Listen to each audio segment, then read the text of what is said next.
Today we head to Cowtown, Saskatchewan, the last stop along the Trans-Canada Highway before heading west into Alberta, in the gateway to the Cypress Hills Interprovincial Park. Welcome to Season 9 of Municast. I grew up in a small town. I'm small town at heart. I moved to the city, but deep down I've not gone that far. No matter where my boots take me, I grew up in a small town and I still got one foot on Main Street.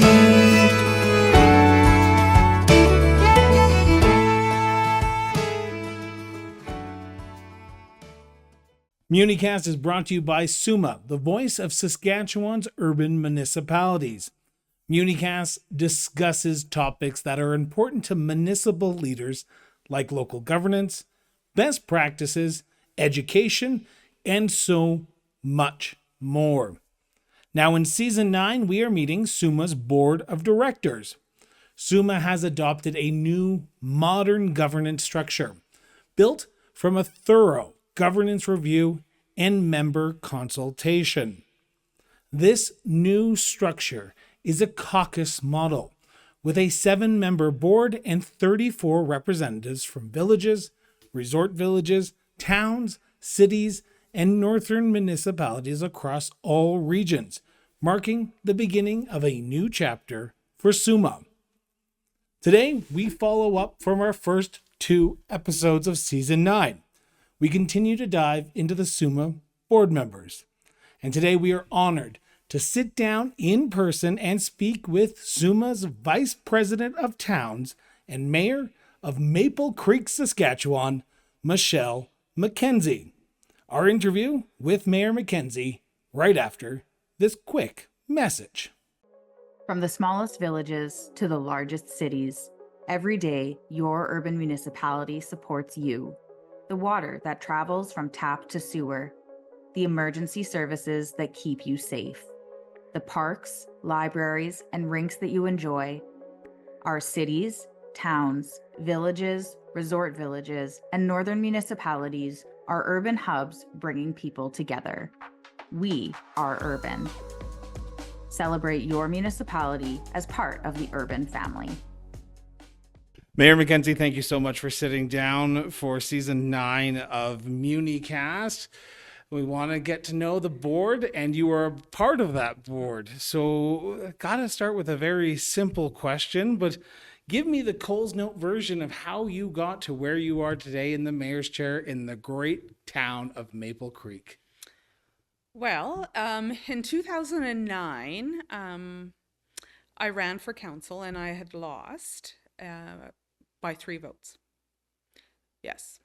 So then I thought, I'm going to run in the next election. And the reason I ran for council is because being a younger person, and at the time around the council board, there probably wasn't anybody under the age of 60.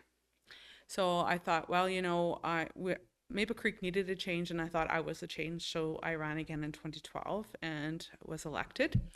And then served out my years in council. And then in 2020, I was going to run for mayor anyways because I knew Mayor Rudd was going to resign. Or not run again, sorry. And then he resigned early, and my council then appointed me as interim mayor until the election, by-election in September, which I ran for mayor and I won the election. So and then at the SUMA in 2020, SUMA changed their name to the Municipalities of Saskatchewan, which really upset me.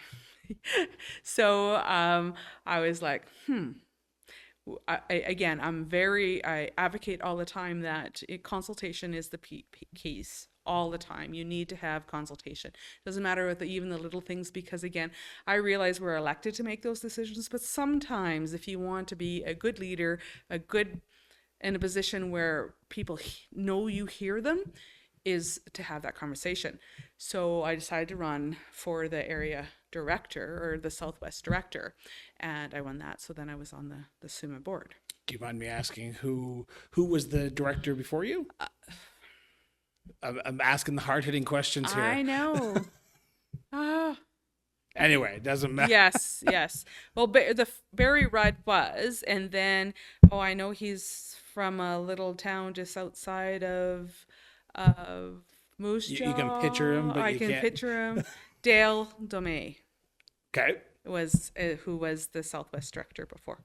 Yes. So your journey in politics seems to be a lot of firsts. Yes. Yes. What does municipal governance mean to you?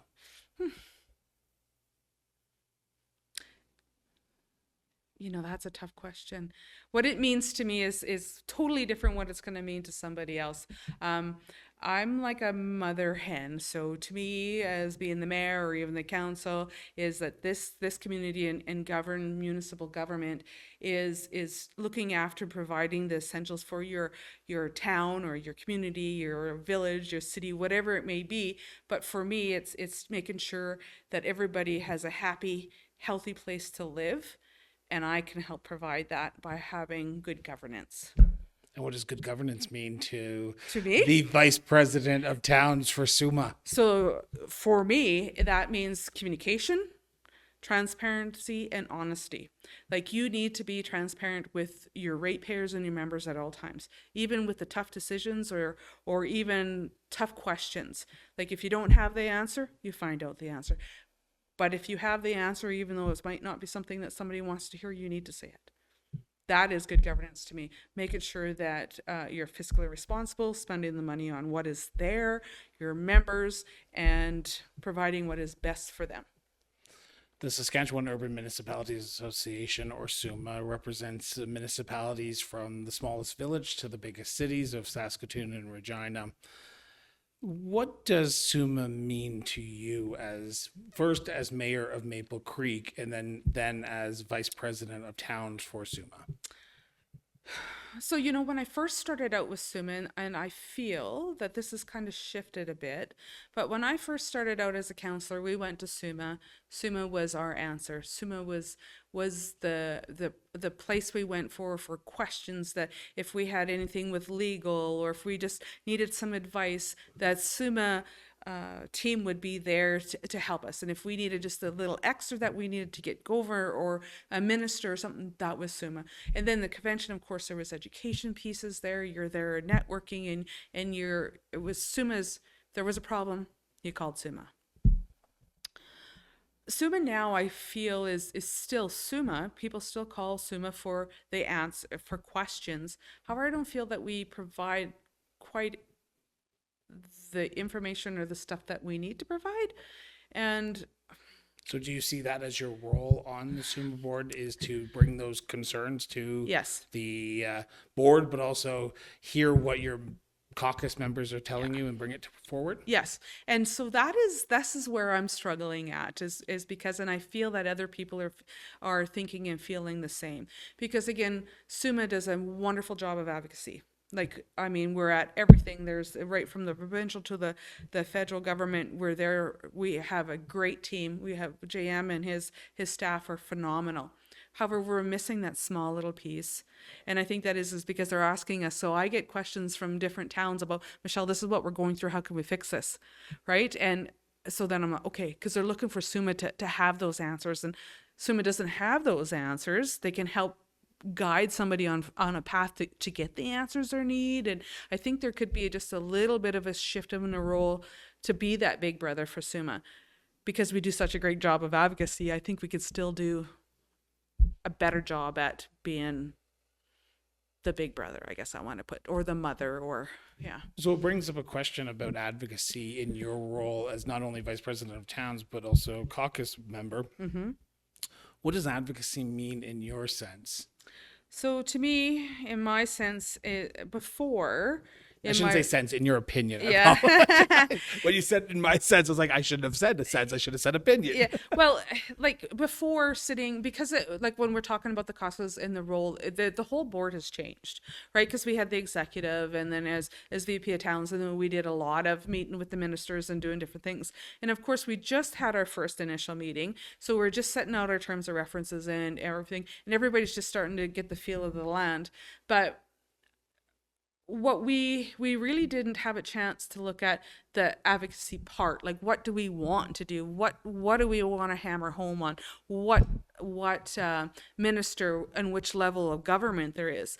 And so to me, I think that the advocacy piece is that we're always in somebody's face. They know that there's SUMAs there, we have 400 members, that this is who we're talking about. That is what the board should be doing. However, with the new structure, I don't think we've got there yet, right? Still early days. It's still early days. And then as for the other caucus members for the towns, they're still looking and seeing what's bringing to their region. So I'm really looking forward to our September meeting where, okay, we've had the summer, we know what we had some homework to do, what we're bringing to this meeting, and then pinpointing on really what our issues are. So this is going to be coming out in September. So it might be coming out after you've had the meeting. So for those who are watching and listening, it's just let you know that we are recording this at the end of August, and the meeting is I think in the middle of September, correct? Yes, mine is on the 11th of September. Yes. Awesome. Yes. But before that meeting, I'm assuming your work as VP of Towns doesn't start the moment you walk into that meeting hall No. or that Zoom call, and you're speaking with your members across Saskatchewan who are mayors, councillors from towns from every part of this province. What are you hearing is the common thread about the biggest challenges that you're hearing from a town's perspective? Healthcare. Really? Yes. Why? In what context is healthcare? Because healthcare is a big...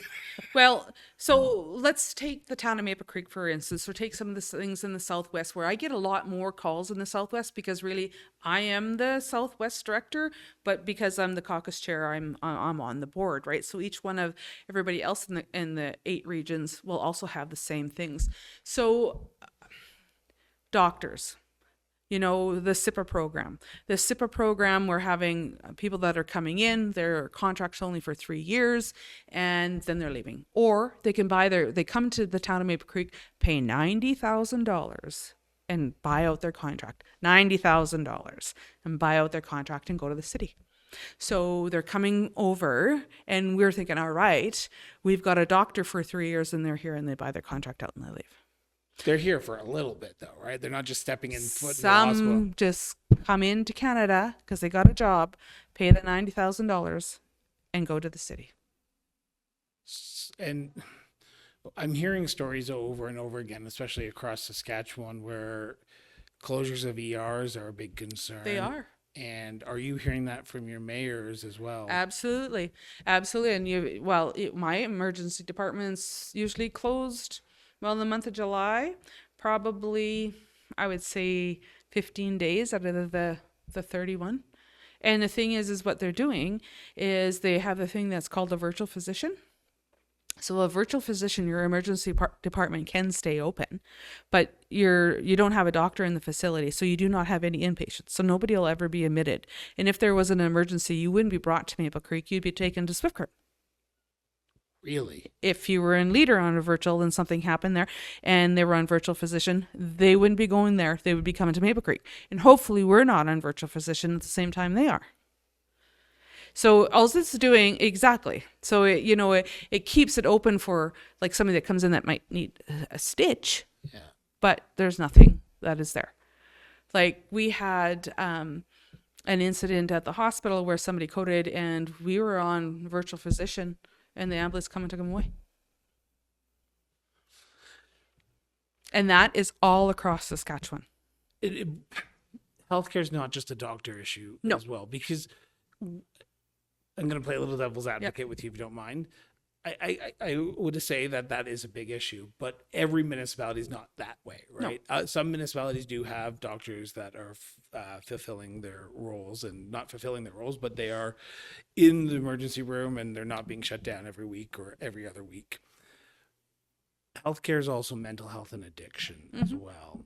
And when I speak to mayors from towns across Saskatchewan, I hear that a lot is mental health and addiction, because the supports aren't here in Maple Creek. They would be out in Swift Current, possibly Moose Jaw, probably Regina, certainly. Absolutely. Are you hearing that as well? Absolutely. And I always talk about that whole piece too. And like I said, the frustration of the doctor isn't that, because there's doctors, there's nurses, there's cooks, And there's you know there's what? Our doctors everything. are great. Yeah. Oh, absolutely. Absolutely. But again, there needs to be looking at different things of how to recruit and retain doctors, actually all healthcare professionals.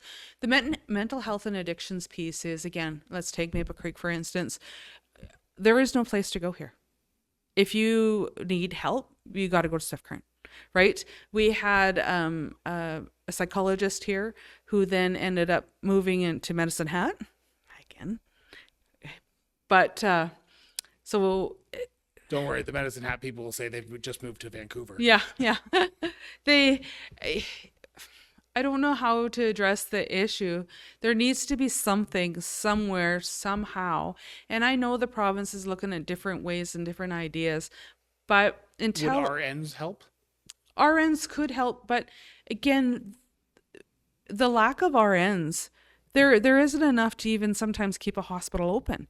So if you, for an emergency department, you need to have a doctor, an RN, and plus CXLT lab. So if there isn't one of those, then you're out. And like, we did so many different things, because the town of Maple Creek and the RM, we actually went together and did an incentive program. We went recruiting nurses, third-year nurses, to come here to fill our 7 vacant positions, or our hospital was going to close. So are you finding more municipalities today? Yes. I hate, yes, just yes. Everything is being downloaded to municipalities. And that is one thing when we're looking and talking about SUMA and the board does this well. Like, when You speak with one voice? we speak with one voice, and we're there so that we know that, and say, that's not our issue. That is the provincial issue. And if you're having problems with funding and everything else, guess what? You take it up the ladder, the food chain, because you are babies of the feds. Like, you know what I mean? Just like we're children of the provinces, you're children of the federal government. So, Which I can imagine that doesn't go over too well often. No, it doesn't. But again, they just said, well, there's only one money pool, and it's stressful, and for municipal leaders across the province, they're starting to feel the pinch too, because we're here to make sure we have running water or infrastructure, and now all of a sudden we have to figure out how to deal with homelessness, mental health and addictions, encampments. Like, there's so much different things that are going on, and it just seems like we have to pick it up because we care for our municipalities, and we will. And when it seems like the province is letting us down. You talk about infrastructure funding, which is priority number one for any municipality, because municipalities are being squeezed right now. But I will be blunt. Mm-hmm. When I speak to municipal leaders from across Canada, they always say the same thing. Saskatchewan's funding model is getting it right. But when I speak to municipal leaders in Saskatchewan, they say it's still not enough, though. It's not enough. It's not enough. And then, that's actually surprising and interesting to hear, because it would be really, really interesting to see what other people are doing with their infrastructure funding and stuff, right? Because we did have grants available, but of course they sunset. So then now we're looking, I know the province is looking at doing something different, and they're always, don't get me wrong, I'm always going to sit here and download onto the province, because they might be hearing us, and they'll be saying, oh, there's Mayor McKenzie again saying and bringing us to our feet. But no, Housing, infrastructure funding, economic diversification, 3 priorities that all municipalities, no matter how big you are faced with today. When you're speaking to mayors from all parts of the towns in Saskatchewan, do you hear the positive stories about what some municipalities are doing right? And when you do hear that, do you bring it to other municipalities and say, this community is doing housing right? Maybe we should all look at what they're doing. And sort of the best thing I've ever heard in municipal politics and municipal governance is, you don't borrow, you steal from the bank. And you steal the bylaws, you steal the policies, so you don't have to go through the ring. So when you see the good stories, you see the communities that are thriving with housing, infrastructure, or even economic diversification, do you look and say, they're doing it right, maybe this community can learn from them? Yes, absolutely. So anybody that has any questions or calls or say, hey, do you have any advice on this? And I already know somebody that has gone through that, or a bylaw, and I'm shipping them off over to there. One of the other things that SUMA does is whenever we have a meeting, we always have a round table of what we're proud of our hometown proud. And that should be a whole meeting just on itself. Because, sometimes there's one person, then, but you hear the stories and what they're proud of and their successes. So when we were building our swimming pool, I'm like, this is what I need to do. And who did you talk to? And then sometimes it's like, don't use that engineer, Michelle, because this is the stuff that we had. So when we're together and we have that hometown proud, we end up sharing those. I usually have a whole list of different kudos and compliments, and then if anybody is asking those questions, then I ship them off or give them the contact information to the people that have already done that, because there's no point of us reinventing the wheel when it's already there. Is there one story in the back of your mind since you've been on the board of SUMA that you can point to and say, you know what, this community did X right, this community did housing right, or is it even your municipality? Yeah, shameless plug to the people of Maple Creek. What's the one story that you look at and you say, if we wanted to start doing things right, we need to start looking at X to this community to potentially do what they've done right?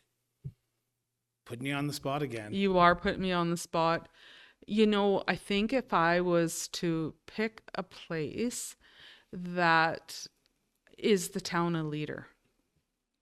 So the town of Leader for housing, for what they've done is they actually bought their medical professional, whether it's a doctor who is a house. They purchased Really? Yes, they purchased a house, and what they've done now is actually they've paid for that and they've rented it out. They've paid for that house and now they sold it and they've upgraded that house. So they have housing. They're looking at outside the box and how they're able to have their professionals in their community when there's no housing available. So I think that is a model that some municipalities should be looking at, not just the towns, but the surrounding RMs too, because again, when you're looking at RCMP for policing, because sometimes when RCMP are coming, there is no housing, especially in Maple Creek right now, you wouldn't be able to find a house. And again, for nurses, doctors, whoever it needs to be, whatever profession that could be, I think the town of Leader has done it. Fantastic job. We are in early days of the new governance model, and you are one of the returning faces to the board of directors. For those who are about to sit down with me in season 9 and probably listen to this episode before they do, what's the advice that you're giving to the other board members that might come to you and say, Michelle, am I doing this right? Or Michelle, am I getting this right? Because they probably talk to everyone, but what's the advice that you're giving to the new board members? Read your package. Should be doing that at council as well, right? No, one of the things is just take a breath. When you get a 200-page package and you're like, where do I start? Just take a breath, read through it, right? Be the voice that you are elected to be and listen with your ears. Last election, we saw a lot of turnover in the province of Saskatchewan. We saw new mayors, new council members, and you're hitting the proverbial ground like hitting a fire hose in the mouth. It's really a lot of information. Yeah. How do you think the towns are adapting to the new changes to their councils, to mayors? Are you hearing good things that people are fitting into the roles quite nicely?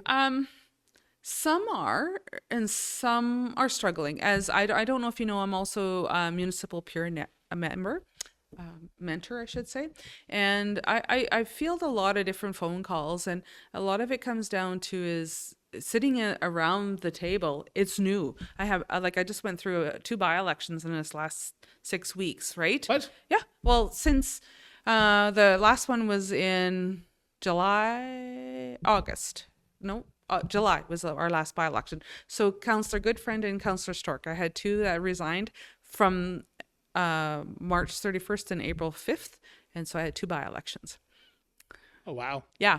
And so one of the things is again, we've kind of are able to mesh, but with all brand new people around the table and everything is new and you're coming in and it's like, right? And then you got a stack of bylaws and a stack of rules and all the other stuff that's coming through there. A stack of emails from a resident. Yeah. And you know that because you don't run for office just because. Well, I shouldn't say that. I'm Don't hoping run for office to pad your pocketbooks. exactly. Or, you know, it's kind of like working in healthcare. You don't work in healthcare unless you have a heart, and that's your passion. It's not just a paycheck. And so then when you're here and you're overwhelmed with all the rules, the regulations, the downloading and all, especially everybody that has a heart and wants to fix things and make it better, it's a little overwhelming. So I think there's a lot of new mayors, new councils that are feeling overwhelmed. By next April, they'll start to get their feet under them. They should know that they should always be able to reach out to the municipal mentors, to SUMA, you know, to other colleagues, just to say, hey, this is what I'm feeling, because sometimes I don't think we do the self-care because we give it to everybody else.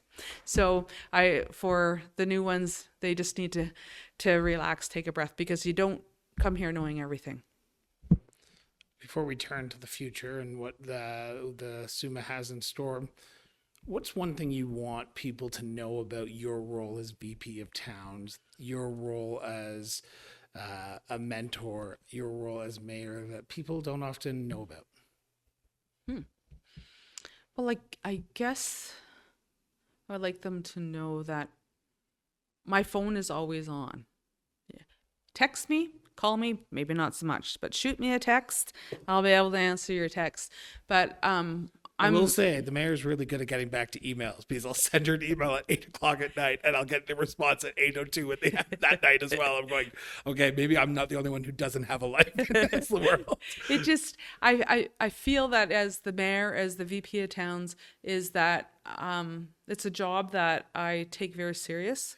I want other councillors and mayors of the towns, even villages or cities, to, if they have something and they need to reach out and that they feel comfortable talking to myself, then bring it to me and I will make sure it's at the board level. You know, I want them to feel comfortable and know that with the 400 members that we have, their voices are heard and they're valued. So, and I do the same thing in the town of Maple Creek. Final question, it's about the future. What's in store for towns across Saskatchewan as we head into the future? You know, and then there's a follow-up about what's in store for municipal leaders.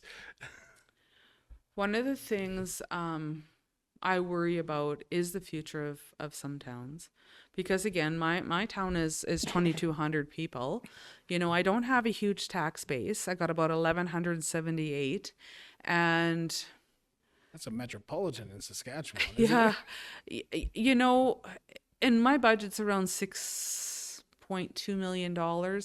And with the cost of everything, it keeps going up, and I don't know how people are going to be able to afford it. I don't know how we're going to continue to keep going, but I don't know where we're going to end up. So for smaller towns that don't have that, and people are moving to the cities or for the jobs or for whatever reason they're going to, and they're losing those tax bases, and now they're down to all this aging infrastructure, I don't know what the future looks like. But are you optimistic about it? We have to end on a positive note, Michelle. We can't end on, I don't know what it's going to look like. Well, I am, actually I should, as I said earlier, nobody runs for council that doesn't care. So they're going to try absolutely everything they can do in their powers to make sure that their communities are affordable, the infrastructure is there, and continue advocating for what is best for their residents. So, yeah, you know, even though you always wonder, I think that things always can go up and things can always get better. I will say that whenever I go to a SUMA convention, I always meet some of the most fabulous, down-to-earth, authentic municipal leaders from across Canada at the SUMA convention. So for me, I think the future is bright for your towns, because I think you have a group of dedicated leaders from all corners of this province serving on that council table. Absolutely. Mayor Michelle, Michelle McKenzie, I want to thank you so much for doing this, sitting down, talking to SUMA leaders, SUMA politicians, SUMA workers, and talking about yourself and the great work that you're doing and the great work SUMA is doing. So thank you so much for doing this in your beautiful community. And FYI, and this is a shameless plug for Maple Creek, I was driving through literally down by the airport and there was just 3 deer just randomly in the middle of the road. I was like, I feel like I'm in a Disney story when I'm in Maple Creek. So you have a great community as well. Well, I had rabbits crossing the road this morning, so there you go. And thank you very much for this. And one of the things I have to say, though, is, I think the future of SUMA is only going to get better just because the board is always learning. The staff is always looking at different ways to improve. And so even though when we advocate and we're great at that, I still think there's room to shift. And they will see that and they will shift. So then, like I said, SUMA will just get better in the future. Thank you for joining us for this edition of Municast. Now, we appreciate you spending time with us as we get to know the people shaping the SUMA Board of Directors. We will be back in 2 weeks' time with our next guest, SUMA Vice President of Cities, Don Kilmer. But before we go, again, here's a quick preview with our segment, 60 Seconds with the Board. Vice President, thank you so much for sitting down for 60 Seconds with the Board. Ooh. 5 questions, 60 seconds. Let's go. What was the last book you read? Oh, that is a tough one. Alone, by I can't remember the author, but it was called Alone. What's your favorite TV series? Ooh, anything Housewives. Okay, we got to dive into that right afterwards. Sure. Where was the last place that you went to in Saskatchewan that was not the city of Prince Albert? Kyle. Why? Family and sister-in-law. Okay, that was one question and for 2. So I just wanted to make sure. 4th question is, looking at municipalities as a whole, what is the one word that describes municipalities in Saskatchewan for yourself? Oh, fun. Okay, and my last question, what is the best part of Saskatchewan? Oh, Prince Albert area. I'm sorry. I'm from a small town, Carrot River.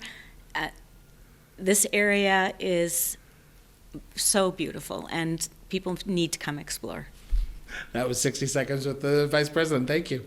Thank you again for tuning in. And if you haven't already, be sure to subscribe to Municast on your favorite podcast platform or hit that subscribe button if you're watching on YouTube.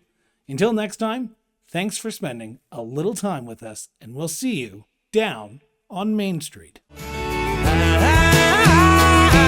I grew up in a small town. I'm small town.